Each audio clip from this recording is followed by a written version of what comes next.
Hi, it's Tony Robbins. Happy New Year. Listen, how's your new year coming out so far? I know it's early, and I thought I'd send you out this little video message because statistics show that 95% of the people that actually made a New Year's resolution have already broken it by today. And that's if you even made a resolution. Now, if you're the exception to that, I'm thrilled for you, and I support you, and I say keep rocking it. But if you've missed, maybe I could drop you a quick little message or two here that can help you not only recover, but get way beyond just making some New Year's resolution and make some real lasting change in your life. I mean, think about it. Most people don't even make a resolution anymore. Why? Because they've made them from years and years and years, and they know they're not going to follow through. So after a while, who wants to disappoint yourself? Who wants to be upset with yourself? Why even bother to set a new standard for this year? You know it's going to be the same as last year. If you're the kind of person watching this right now and you haven't shut me off already, then obviously that's not you. So the question is, what is it that makes us even want to make a resolution? I mean, it's an interesting question. Why is it at the beginning of a year we have this tradition? But it goes beyond tradition. It's something inside of us that makes us want to make things better. And I think part of it is the calendar gives us this idea that we can have a fresh start, that we can start from fresh and have this great victory. And it's really, the calendar itself is quite arbitrary. It's wonderful to use it, but if you didn't use it effectively, let's use the calendar to serve you today. Let's just see, what does it really take to make this thing happen? Because there's no denying that inside of you, the only thing that's going to make you happy in the year ahead and the decades ahead is going to be having you have an experience where on a regular basis, you feel like your life is making progress. If there's one thing I teach, and I want to remind you of it, it's really simple. Getting things is not going to make you happy. That's good news in a tough economy. It's a good reminder. It doesn't matter what you get. Doesn't matter whether it be money or opportunity. All those things might excite you for the moment. Even a relationship, as magnificent it may be, might be exciting for a while. But if you don't keep growing, that relationship isn't going to stay exciting. So the secret to real happiness is progress. Progress equals happiness. And if we can make progress on a regular basis, we feel alive. And that's why at the beginning of the year, we get this thing like, okay, I can have this fresh start. I could really do what my soul desires. I could expand. I could grow. I could improve. I could change. Or maybe better than change, I could progress. See, think about that. Progress is an aliveness to it, doesn't it? You don't have to work at changing. People say all the time now, well, I'm working on changing. Don't worry about it. You don't have to work on changing. Change is automatic. Your body's going to change whether you want it or not as the years go by. And no matter how hard you work, there's going to be some changes going on there. The economy is going to change no matter what you want it to do. The weather is going to change. Relationships are going to change. Everything in life is always changing. We don't have to work on change. Change is automatic, but progress is not. So if you want to make real progress, then you really got to look at your life in a different way. You got to say, I got to take control of this process and not just hope it's going to work out like people do who make a resolution. Because really, isn't that what they're really doing at the beginning of the year? They're saying, well, here's my resolutions for the year, and they really basically tell you their wishes. It's their wish list. It's what they hope it all comes together. And then they call it a resolution, but they don't know what a resolution is. When you resolve something, to have a resolution is to resolve it. When you've resolved, this is how it's going to be, that's when you cut off any possibility except the thing you've committed to. It's like the old adage, if you want to take the island, you burn the boats. Because when you burn those boats, there's no going back. You're going to find a way to make things work. And most people, they're stating what they hope will come together, and if it doesn't happen, then they're disappointed, but they're not too disappointed because they're not too vested. What does it take to successfully create a lasting change in your life? To not only have a New Year's resolution you follow through on, but really have a lasting change? Well, the first step for lasting change is very much like making a New Year's resolution. Fundamentally, it's the same. The first step is you got to have a vision for what it is you really, truly want. Not what you think you want or what you should have. I mean, what are most people's New Year's resolutions? I'm going to stop eating sugar. I'm going to stop smoking. I'm going to lose 10 pounds. The problem with that is it's not very inspiring for most people. It's not telling you what you're going to get. It's only what you're not going to do. And it's kind of hard to have you move forward with that. A vision is about what you're here to create. A vision that really works is one that excites you. If you say, well, my resolution, my goal, my outcome for this month, this week, this year is to lose X number of pounds, that's okay, but it's not very compelling. It has to be a compelling vision. It's got to have something that has the power to pull you, not something you have to push yourself to do. Those are two different kinds of motivation. Push requires willpower, and willpower never lasts. What will last is pull. Having something so exciting, so attractive, so something you desire so much that you have a hard time going to sleep at night and you get so up early in the morning to rock it and take it to the next level. That's what you're looking to create. And that isn't easy to get. But one of the reasons we do seminars and events and we say, why do that? Why not just read a book or something? Is because when you get in an environment where you're with people that are being put in a peak state, like when you're going to a sporting event, if you watch a sporting event at home, it might have a certain level of excitement. But when you're in a stadium with 50,000 people, suddenly it has a whole different level of intensity. And we feel that. And the bottom line of our follow-through comes down to our emotional intensity. In a different state of mind, you're going to come up with a much better and a more exciting vision than if you're sitting on the couch going, okay, what are my new resolutions for this year? And you're doing it the morning after the new year has started and you're a little inebriated and the football game's on in the background. Probably not going to have the power of focus there. Probably not going to have the power of the energy to create something that's going to pull you for this year. And you got to do that. So it's got to be a vision that's compelling. Something that it's going to be a gift to make sure that it happens. And also, along with that compelling vision, you got to have strong enough reasons that you're going to follow through when the going gets tough. That's one of the biggest things missing for most people. They say, this is what I want to do.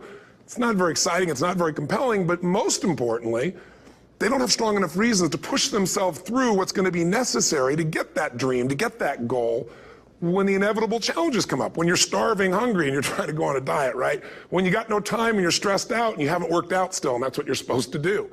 When the economy gets tight and what you thought you're going to do doesn't work, and so you give up on the goal instead of finding another way to get there. You don't let the fear take you over if you've got strong enough reasons.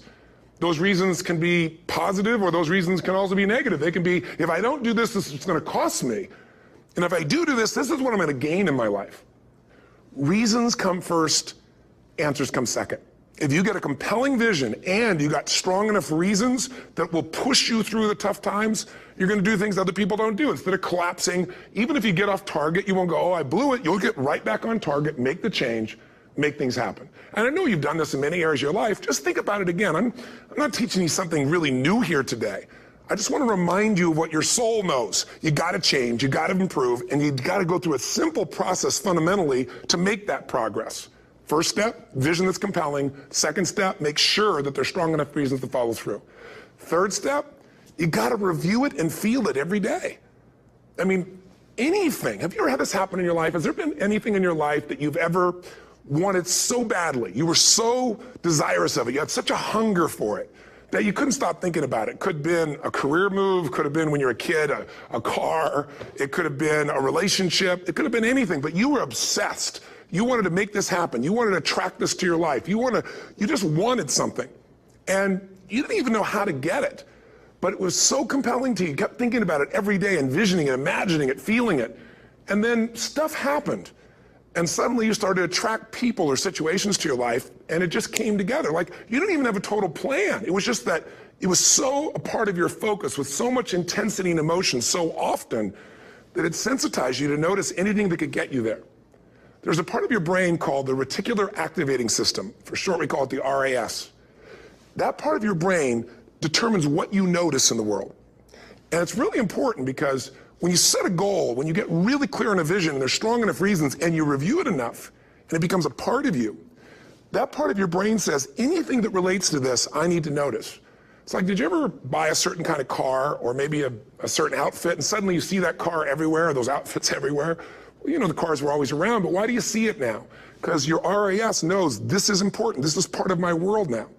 Similarly, when you really get clear and it's compelling and you're reviewing it every day, you've got strong reasons, and you're reviewing it every day and you're feeling it, the brain becomes incredibly acute at noticing anything to get you to move forward.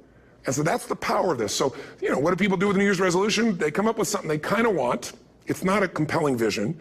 They don't really have strong enough reasons, and they never review it again until to notice that they broke what they said they really want to make happen, because they didn't really resolve. If you resolve, you got the vision, it's compelling, you review it daily, and you feel it, you envision it, and you experience it. Simple as it sounds. Now, ultimately, what is this really about? Ultimately, if you're going to have lasting change in anything, you're really talking about just raising your standards. I always tell people, if you want to know how to change your life, I give it to you in 3 words, boring as it sounds: raise your standards. And what does that mean? Corny as it sounds. Raise your standards. Oh, thank you for the breakthrough thought, Tony. I'm glad I wasted my time watching this little email with you. But think about it. Lasting change is different than a goal. You don't always get your goals. but you always get your standards. Maybe it would help you is to think about it this way. I try to explain standards to people with a different set of words. Think of it as everybody in life gets their musts. They don't get their shoulds. Like, think about it.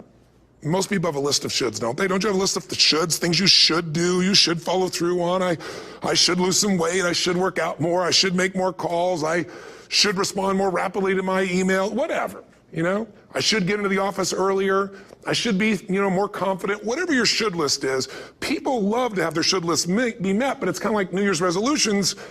If it does, it's really exciting, but if it doesn't, which is most of the time, it's a little disappointing, but you kind of know it's not going to happen. But when you decide something is a must for you, an absolute must, when you cut off any possible, you say, I'm going to find the way or I'm going to make the way. Human beings, when they resolve things, when they make a real resolution inside themselves, which is they raise the standard and they make it a must, they find the way. Think about it in your own life. Haven't you had some area of your life where you raise your standard and your life has never been the same? Maybe at one time in your life you smoked cigarettes, or you did something and you did it for years and you kept trying to change it and kept telling yourself I should. And then one day something happened. Something just clicked you over. Something took you over that kind of tipping point. And inside yourself you said no more. And it was a very, very different experience, wasn't it? Something inside of you shifted and what was a should became a must, and you've never gone back. Is there an area like that in your life you can think of? Again, did you ever smoke cigarettes? Did you ever eat a certain way, drink a certain form of alcohol, and then finally say no more, and you just don't go back? And notice this, it doesn't really take any willpower anymore. Because somewhere when we make this click, when we make something a must, we attach ourselves to it. It becomes part of our identity. And one thing I've learned in the last, 33 years of working with people from now over 100 countries, 4 million people, is human beings absolutely follow through on who they believe they are. If you said to me, well, I'm really going to work hard to stop smoking, but I've been a smoker my whole life and I am a smoker. I know your days are numbered. You're going to be back smoking cigarettes again, because we all act consistent with who we believe we are. I tell people the strongest force in the whole human personality is this need to stay consistent with how we define ourselves. If you define yourself as somebody who is really conservative, you're not going to be crazy and act nuts unless you're really drunk or something, and then you can say it's the alcohol, when it's really just you finally getting permission to be yourself. The alcohol is your excuse. If you're a really crazy person, you act crazy, outrageous, playful. You don't act conservative because that's not who you are. Very often people say, well, I can't do that. I'm not that kind of person. And I always say to people, really, when did you define yourself? I mean, really, how many years ago did you come up with what you could and couldn't do in your life? How many years ago? Most people, if they really look at how they're living their life today, it's based on a set of standards, a set of beliefs that they made choices about 10, 20, 30 or more years ago. I mean, very often we made decisions in our youth or very young about what to believe, about what we were capable of, about who we are as a person, and that becomes the glass ceiling, if you will, that controls us. There's a corny metaphor, but it's true. I remember one time I was with my family at the circus, and there was a person there, and they had this big, giant elephant. And you look at this elephant, and they take this little rope, put it around the elephant's neck, and they drive this stake into the ground. And I mean, you look at this, and you know that elephant could rip down the entire tent with almost no effort. And yet, the elephant doesn't struggle, doesn't try. Why? Because the elephant's conditioned. And they take that elephant and condition the elephant when it's a baby elephant. That's how they train them. When it's a little baby elephant and it doesn't have the power yet, they put a big rope around it and they drive this huge stake in the ground, and the elephant fights and fights and fights. And one day, finally, that elephant decides, I'm not capable of pulling this out. And once that becomes the definition of an identity of anyone, an elephant in this case, they don't even try anymore. It's just who I am, that's how it is, that's just the way it is in my life. I'd like to ask you to take a look at any place you've got a limitation and ask yourself, when did I decide to accept that limitation? And you may not even see it as a limitation. You might see it as just that's who I am. But so often in our lives, we've adapted to be a certain way so that we don't fail or so that people will like us or respect us, but it's not necessarily who we are. Joy comes when you're spontaneous. It's really hard to be truly happy when you're not being yourself. And most of us have no clue who we are. And so a big part of my work, if you've ever been to an event, you know, is to get people to do things spontaneously without thinking, because that's when the real you shows up. That's when the energy comes alive. And when you do that, when you start to connect to your true nature, suddenly there's energy available for you to set a higher standard for what you want in your life. That's what this is really all about. And when I talk about standards, when I talk about, you know, shoulds versus musts, think about your own life. I know there have been areas in your life where some point in time you just shifted and you raised the standard and your life changed. Because whatever people have their identity attached to, they live. We live who we believe we are. That's just how it works. It's just kind of like, I'll give you an example. Look at your physical body. Your physical body today is an absolute reflection of only one thing, not your goals, not your desires, but your standards. The identity you have for yourself. If your standard is you're an athlete, then there's a certain amount of strength, a muscle tone, and energy that's available in your body on a regular basis because that's who you are. And so you do whatever's necessary to maintain that identity. Again, the strongest force in the human personality is this need to stay consistent with how we define ourselves. Because if you don't know who you are, you wouldn't know how to act. Once you lock in on that identity, your brain finds a way to keep you there. If you say, you know, man, I'm overweight, I've always been overweight, I'm big boned, and that's the story you got, then you're gonna always find a way to get back there. That's your settling point. That's your identity. That's where things lock in. If you see somebody who's in really great shape, you ask them, do you work out? You know the answer. Yes, how often? And they'll tell you 3 times, 4 times, 5 times a week, whatever. In a seminar, I'll ask people, who here works out at least 5 days a week? And I'm stand up. And you look around that room, and you know that they work out 5 times a week because you can see their body. You don't just get a result without some kind of action, without some form of ritual. Ritual meaning actions you do consistently. Now, do you think those people that are out there working out 5 days a week, do they have more time than you do?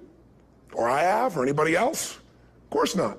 Is their life less busy? Of course not. It's just a must for them. They must work out that way, and they've made that turn and their life's changed. So I'm not saying you have to work out 5 days a week. I'm just saying whatever you really want, wants don't get met consistently. Standards do. Whatever you identify, this is who I am. And so it's not so much about changing your identity as it is expanding it. You know, deciding that, you know, instead of your goal is to lose 10 pounds, which is not compelling, what if your vision was to get back to my fighting weight? You know, this year, this month, this next 90 days, I'm going to transform my body. I'm going to take on a new challenge. I'm going to find some technique or strategy, there's a million of them, that can reframe myself where I want to feel younger, stronger, more vibrant than ever before. Here's my reasons. Because I want the energy to really make my life work. Because it's tough out there, and I want to be stronger than I've ever been before. I want to go in front of the mirror, and if I'm naked, not, you know, want to laugh. I want to look there and take a good look and go, yeah, I'm proud of whatever I see there. Whatever it takes, something's going to make you laugh, smile, something that's going to tease yourself, but something's going to move you to another level. If you identify yourself in a new way and you own that every day, and that becomes the standard of how you live, you'll find the way to make that standard real. Money's the same way. Think about it. It doesn't matter what's happening, quote unquote, in the marketplace. People that make money find a way to make money no matter what, don't they? I mean, most people's standard is to pay their bills. So that's what most people find a way to do, even when economic times get tough. Most people, if that's their absolute standard, they find a way. Some people's standard is pay their bills most of the time. And so most of the time they do. Some people's standard is not just to pay their bills, but to take care of their family and maybe even some of their friends. And they find a way. In fact, you know, some people may be in a family where they don't have enough money. They barely have money to pay their bills. They work their guts out. And then somebody, their mother, their father, somebody else, their sister gets ill, and there's not enough money to take care of it. Nobody else has money in the family. They don't either, but they find a way to get that money to take care of their mother or father, don't they? And pay their bills. They never could do it before. Why? The situation made them raise their own standard. And not everybody does that. Somebody else in the family might have money and still not take care of their mother. It all comes down to the inner game, my friends. Changing your life is a change in the inner game. The outside world you can't control, but you have absolute control over this one if you learn the dynamics of what shapes you. And identity is one of those simple, clear, fundamental basics that if you start to shift it, everything else will shift in your life as well. Some people, by the way, have to have more than enough money to do what they want, when they want, where they want, with whomever they want, contribute the way they want. And if that's their must, they find a way. I know that sounds overly simplistic, but it's true. You know, somebody once said you could take all the money in the world out of the hands of everybody, out of all the wealthy people in the world who are really successful, give it to other people. It wouldn't take too long, those people would have it back in their hands. It's not because they're manipulative, it's because they have a standard. Some are manipulative, don't get me wrong, but they've got a standard of what they're gonna find a way to make happen. I'm just simply saying to you, take those 3 magic words and live them. Raise your standard. And if you really wanna do it, then I'll tell you the most important secret. Have you ever done this? Have you ever told yourself you're raising your standard? Okay, I'm gonna go make this happen. I'm gonna go make this much money. I'm gonna transform my kids. I'm gonna create the ultimate relationship in my life. I'm gonna transform my body, whatever it is. And then you don't have strong enough reasons and you don't use it. You don't follow through. It's because you didn't back up your standards with what makes those standards real, and that's rituals. Rituals are where the power is. Whenever we do our Robbins results coaching, we say Robbins equals results, the way we get results with people, it's the same way if you listen to my Ultimate Edge program, or back in the old days, Personal Power, or if you went to one of my seminars. You know what I do is I take these huge challenges you got and we break them down into little bite-sized steps. Little things you do each day that after you do them, you get so much momentum that it's easy to succeed. You're not overwhelmed. You have these victory day after day after day on little things. If you went through Ultimate Edge, I'm sure you learned about the hour of power, or the 15 minutes to be able to be fulfilled, or 30 minutes to thrive, where you literally just condition your body and emotion with a couple little rituals. So it doesn't matter what's going on in your world, you feel that strength, and it's not fake, it's not some pump up, it's coming from inside you, and it works. Rituals define us. See, all the results in your life are coming from your rituals. They start with a standard and then have rituals that follow it up. Like, for example, if you are where you want to be physically, you have very different rituals than if you're not where you want to be physically. If you're overweight, you and I both know you got a different ritual than if you're physically fit. Completely different. You get up in the morning, what's the first thing you do if you're fit? Your shoes are there, you roll over, doesn't matter how you feel, you put on your shoes, you lace them, you start walking, or whatever that ritual is. If you're overweight, you roll over and you have a very different ritual. You might roll over several times to turn the alarm clock off. You go in and get your mocha, smocha, whatever, special coffee. You stop by at Starbucks, or whatever the case may be. You have your nice sugar muffin. It's supposed to be really nice for you. Whatever you do, it's a different ritual. If you have a great, passionate relationship, you have very different rituals in how you come home than if you have a lousy relationship. When you come home and the first thing you do is you're tweeting somebody, or you're emailing, or flipping on the news, or you don't even come home. What are the rituals? Whenever I study people that are successful, what I look for is what's the standard they hold themselves to, and then what are all those little rituals that add up? Because think about it, success and failure are not giant events. They don't just show up. You don't just suddenly become successful or suddenly have this cataclysmic event that makes you fail. It may look that way, but failure comes from all the little things. It's failure to make the call. It's failure to check the books. It's failure to say, I'm sorry. It's failure to push yourself to do things physically that you don't want to do. And all those little failures day after day come together until one day some cataclysmic event happens and you blame that. That event happened because you missed all the little stuff. Do you agree with me? And success, by the way, is not some overnight event. It's all these little things. Success is having a vision. Success is making it compelling. Success is really seeing it and feeling it every day with strong enough reasons. Success is feeling the sense that I'm here to grow and I'm here to give something to the world more than just myself. Success is caring about other people. Success is calling and saying, I love you in the middle of the day for no damn reason. Or sending a note. That'll change your relationship. Have a ritual of something funny, playful, or a surprise you do. How many relationships are dead today because they have no surprise rituals anymore? You need to have some rituals, some cool things you do that nobody else does that gives you a better life than anybody else has. All the little stuff. That's where success comes from. In business, it comes from delivering more than anybody could imagine. All those little things add up. People go, wow, that's who I want to do business with. It's true in any area of your life.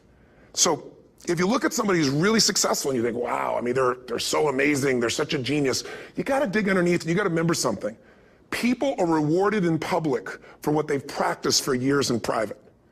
Myself and my business people say, how do you get up and speak? And you have no notes and you go for 3 days and nights and the room is like, everybody's wired and it's incredible. It's like a rock concert. How do you do that? How do you have that confidence? Well, it's not confidence, it's experience now. But I did so much behind the scenes and I still do to make things right. How many people would know that since the time I was 17 years old, before I walk on stage, still do to this day, wouldn't need to do it, but I still do it, I never walk out there without being in an absolute peak state of mind. You know, there are days my back is hurting, my throat was hurting, or I may have had a challenge, or my father passed away, and I've still got to deliver for these people because my standard is give my all every time. Every event has to be better. Talk to anybody who's been to our events for 5, 10 years, some of our trainers, and they'll say, I don't know how he does it. He always finds a way to make it better. That's not an ego thing. That's a standard in me. I have to find the way. And my ritual, though, is I prepare, I think, I gather new information, I figure out how to put something across better. What do people need? I spend time with our customers. I see what's going on. And before I get on stage each time, I have this little ritual to put myself in a state of mind. And I did it starting like 17 years old. I started doing it. I'd say, I now command my subconscious mind. And I say this out loud several times, this little phrase, set of phrases, as an incantation to kind of condition my mind and body. And I'd say, I now command my subconscious mind to direct me in helping as many people as possible today by giving me the strength and the emotion and the humor and the brevity, whatever it takes to show this person and help this person change their life now. And I started that with a person when I worked with people one-on-one, and I would do that for 45 minutes driving in my Volkswagen to go serve and coach somebody for the first time. Now I don't say that person, I say these people, and I can go out in a room of 10,000 people and deliver for 50 hours, and I do it every time I come back on stage. It's a ritual to go into peak state. Peak states don't just show up, they don't interrupt you. Great ideas don't interrupt you, you gotta pursue them.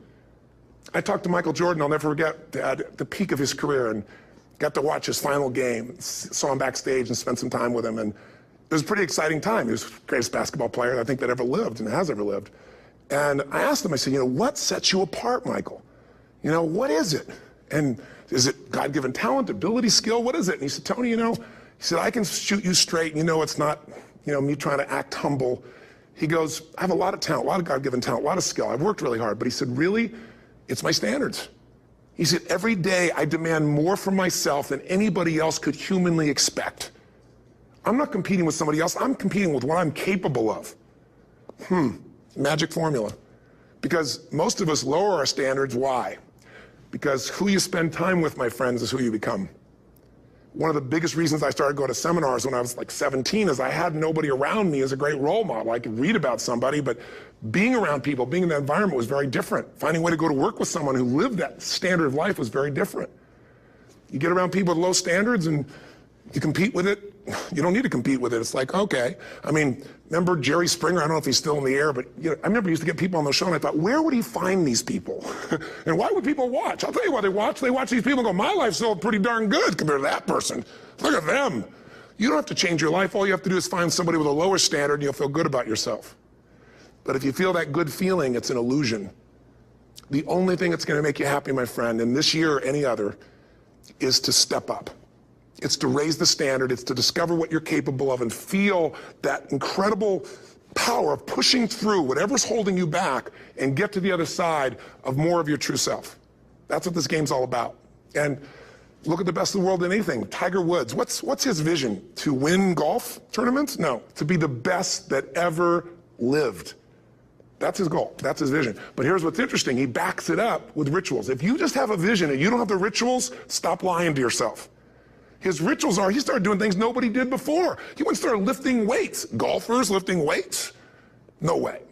He went out and he changed his swing when he was the best in the world because he realized in order to be the best that ever lived, he was gonna have to change his swing. If you know anything about golf, you don't change your swing when you're the best. And he went and retrained himself because he has different rituals than other golfers. Now many people are modeling his rituals to get better. It's amazing. You know, you look at somebody like Michael Phelps, the 2008 swimmer, won 7, you know, only 2 people I think in history, if I remember correctly, that have gotten 7 gold medals in one session. And here's a guy, he's got number 6 under his belt and he's exhausted and he's going in for that final swim. I'm sure you remember. And how does the guy win? By 1/100th of a second. Do you think that was some massive skill that got him over the top? Or was it a standard that says, this is who I am? I am the champion. And no one is taking this from me. And somehow in those final milliseconds, 100th of a second, he pushed himself just beyond his competitor. But you know about Michael Phelps? What allowed him to be able to push beyond that moment is his rituals. Go study the guy. Most people who swim have these unbelievable workouts. He does 2 and 3 of those workout sessions a day. All the other swimmers in the beginning thought he was insane. You're going to overtrain, you can't do that, it's not physically possible. But he had a standard and the rituals to back it up. So here's my final message to you, because I've gotten carried away. I thought I was going to send you like a 5-minute message, but as you can see, there's no script here. It's just me going a little crazy with you, but I want to really see you get what you want this year. Don't let this year be like last. And if last year was great, still don't let it be that way. Raise the standard.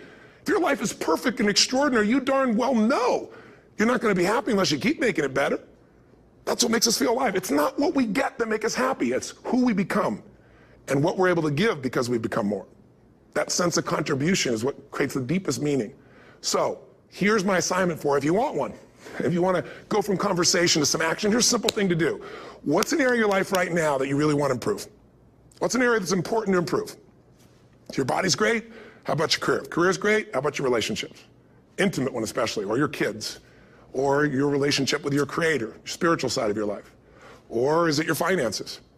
Figure an area that really matters. Decide on that area. Number one, write down what your life is like in that area right now as specifically as possible. So you might say, well, I'm 13.5 pounds overweight, whatever the weight is, whatever the situation is, or my body fat's like this, or I wake up exhausted in the morning, and you write the truth of where you are right now. So you're real clear. Or I'm not in a relationship. I say I want a relationship, but I'm not in one, and I don't seem to find them. All the good ones seem to be gone is my belief. And I really do want one, but I don't have it. Whatever your definition. Or I'm in a relationship, and God, I wish I wasn't in a relationship. I'm planning my escape, wherever you are. Or I have a wonderful relationship, we love each other, but there just isn't enough passion. Just write the truth of where you are. The area you want to change, but write how it is. And then the second step is, and this is where you got to be really honest with yourself. What are the rituals that have put me there? Because whatever results you're getting, even if you don't like the results, there's some rituals that are keeping you in that place. There's some rituals of what you eat or don't eat, how you move or don't move, how you sleep or don't sleep. There's some rituals in the lack of variety or spice or energy or focus in an area. There's something you're doing, and it's usually not one thing, it's a bunch of little things that you kind of do consistently whenever you think about getting in a relationship, whenever you think about working out, whenever you think about money. You get yourself in a state of overwhelm. You start thinking about all the things you can't control. Just write down all the rituals you have, and then here's the third step. What do you want? What's your vision? And be really specific. I want to be my fighting weight. I want to be the strongest I've ever felt. I'm going to turn whatever it is, be specific. And then, last step, number 4, what are the rituals that'll get you there? What would you need to do differently each morning if you're going to be that kind of energy, that kind of strength? How often would you work out? What days would you work out? What time? A ritual is something you do consistently, usually at a specific time, so it becomes automatic. Let me tell you something. Willpower doesn't last, but rituals can last a lifetime. I bet you have some rituals in your life right now you've been doing for years, even though some of them don't serve you. I'm just saying, wake yourself up. If you want a new year and a new life, you don't need to start on January 1st. Start today. Start with this little video. And just begin to see what happens and see how easy it is to just do a few little rituals. Don't do them all, just do 2 or 3 new things. And you know what happens? You'll get momentum. Because once you discipline yourself in one area of your life, you feel yourself doing it in other areas as well. And I always say something that my original teacher taught me. I always remind people, there's always 2 pains in life. There's the pain of discipline, or there's the pain of regret. And discipline weighs ounces, as my friend Jim Rohn taught me. Regret weighs tons. You don't have regret. So right now, what do you want to change? What's it really like? What are the rituals that got you there? That'll take a little homework. If you're not sure, ask the people around you. They'll tell you what your rituals are. What do I really want in depth? What are the rituals that'll get me there? And then get yourself to start a few of those actions and lock them in place. If I can help you in any way, we're here as a company to support you. Come have an event with us. Come to Unleash the Power Within. Click on something on this. We'll probably have something on it, or get a product. Or don't do anything with us, but do something with somebody, starting with you. If you make the changes in yourself, you're going to be proud this year, and no amount of money or accolades from other people can mirror the feeling of being proud of knowing you've taken back control of your life, or you've taken a great life to another level. Because once you do that, you have something you can give other people, whether it be your kids or your friends or your family. And ultimately, that's what life's about. So thanks for listening. I don't know how long I went here, but I hope this has been helpful for you. I just thought it's a new year, and I want people to be able to truly create a new life. And until I see you again, hopefully soon, or gets a chance to meet you, live strong and live with passion. And of course, God bless you. Happy New Year.